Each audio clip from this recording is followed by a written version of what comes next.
In his mind, at least if you believe his story, death was inevitable. They were in a hopeless situation. So he wanted to spare his friend the agonizing last hours before death. The experts say that it's unclear that Rafi would have lived one more night. So in that sense, they were almost accurate in how bad the situation was.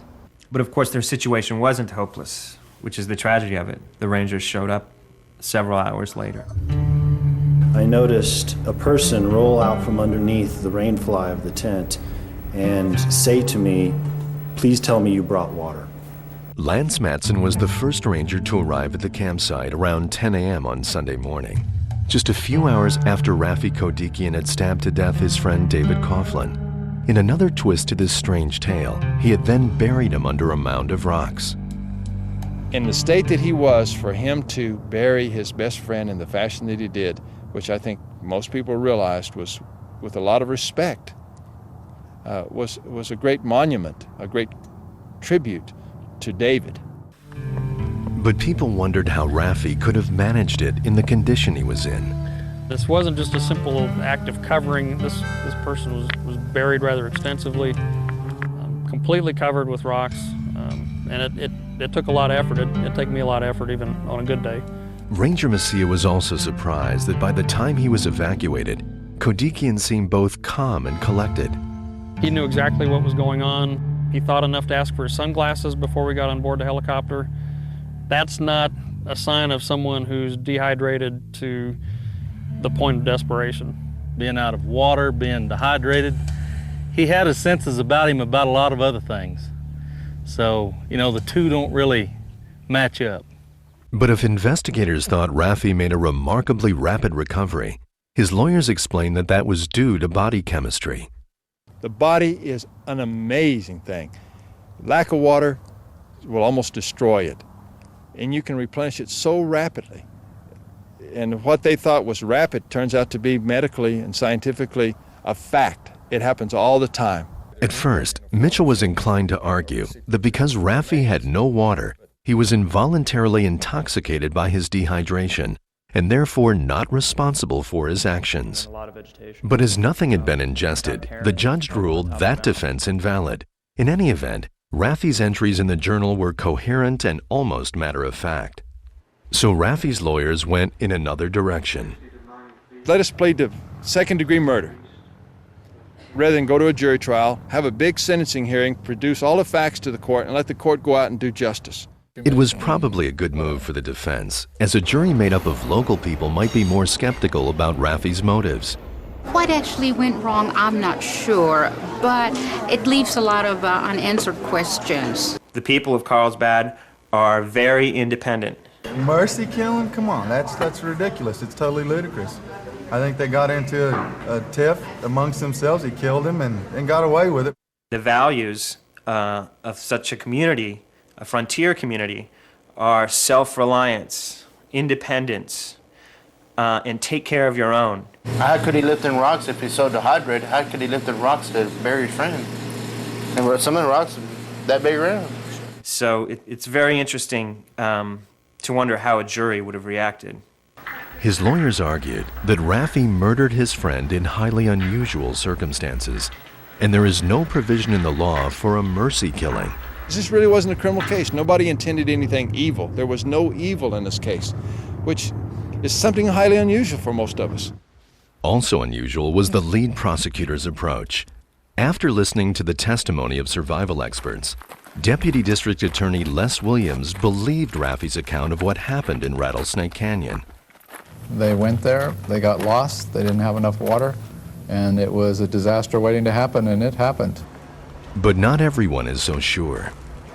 I've never been back east, but I don't think the people out there are that much different than us. They may talk a little bit different, they may think a little bit different, but you just don't go out in the country or the woods or whatever type of country you're in and give up that easy. But Gary Mitchell rejects the idea that they could have battled their way out of the canyon in any circumstances. It's not some situation of thinking, I'm a tough macho man, I can do this. There wasn't any question about that. It was a question of, hey, this is what reality is. Welcome to New Mexico. Welcome to the environment. Welcome to the brutal nature of life without interference by man. And local investigators could find no evidence of a motive other than the one Raffi gave them. They checked rumors that Dave and Raffi might have fought over Kirsten, Raffi's ex-girlfriend, who remained friendly with both of them. Kirsten herself dismissed the idea. There was no romantic inclination on either of our parts. I mean, Dave was more like a brother to me than a romantic interest, so that never came into question, ever. In fact, Kirsten came with Raffi's whole family and many of his friends to show their support at his sentencing hearing. There was this whole Kodikian clan. It was very impressive. But less impressive to some observers were Raffi's explanations as to why they spent so much time sitting in the canyon waiting to be rescued. One of the things people have a hard time getting over is the fact that they could not get out of that canyon because the canyon is not that big of a place. It just doesn't make sense to me to give up when you're a mile from your car, when you're 240 feet from the trail you walked in on. You know, maybe that happened. I can't see it. And then there is the question of the topographical map. Did they even have it with them? We found a map out at their first campsite that had been out there probably a month or so. We weren't able to absolutely prove that it was his, but it's a strange coincidence that someplace that no one else camps, that's off the trail, where they camped, we found a map. Assuming Raffi and Dave didn't lose their map, how did they manage to get so lost? Raffi didn't know how to read it, that map. That was a real problem. Raffi, I gave him credit. He tried to figure out how to do it. And he did the best he could. We stopped even trying with the map eventually and just threw it in the fire. And while Raffi had great confidence in his own abilities, it turns out he has some serious limitations.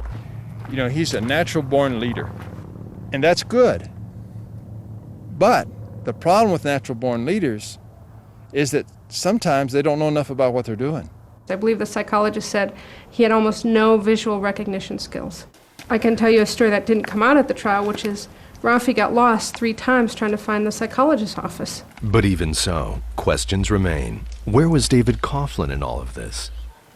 From Raffi's account of what was happening, apparently David was much more affected. His physical symptoms were a lot worse than Raffi's early on. And why didn't they eat the can of beans that were found at the campsite? Beans definitely have a juice in them. That's a form of a liquid. The baked beans that I usually eat are pretty salty. That was probably their thinking. They weren't going to eat it because of the salt content. And why did they try to burn a sleeping bag when they could have used some of the dried up bushes around them? If their behavior seemed irrational, argued Kodikian's lawyers, it was because of the dehydration. Let's not forget the craziness, the insanity, the paranoia that takes place when you're not thinking straight. And maybe they needed something to start a fire with, and that was the best thing that they could do. And other people were prepared to suspend judgment. David Coughlin's family, devastated by their loss, did not attend the sentencing hearing, but they sent a letter to be read aloud to the court. David and Raffi were friends. We can think of no reason why Raffi would have wished David any harm or pain. To be sure, we have questions. However, we find it difficult to believe there was any malicious intent. The prosecution argued that where there is life, there is hope, and that Raffi had no right to take David's life regardless of his intentions. But what would the judge decide when we come back?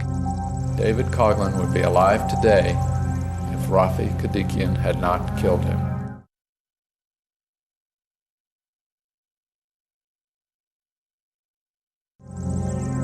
It is the court's sentence that Raffi be sentenced to 15 years in the Corrections Department of the state of New Mexico, and that the execution of that sentence be suspended with the exception of 24 months.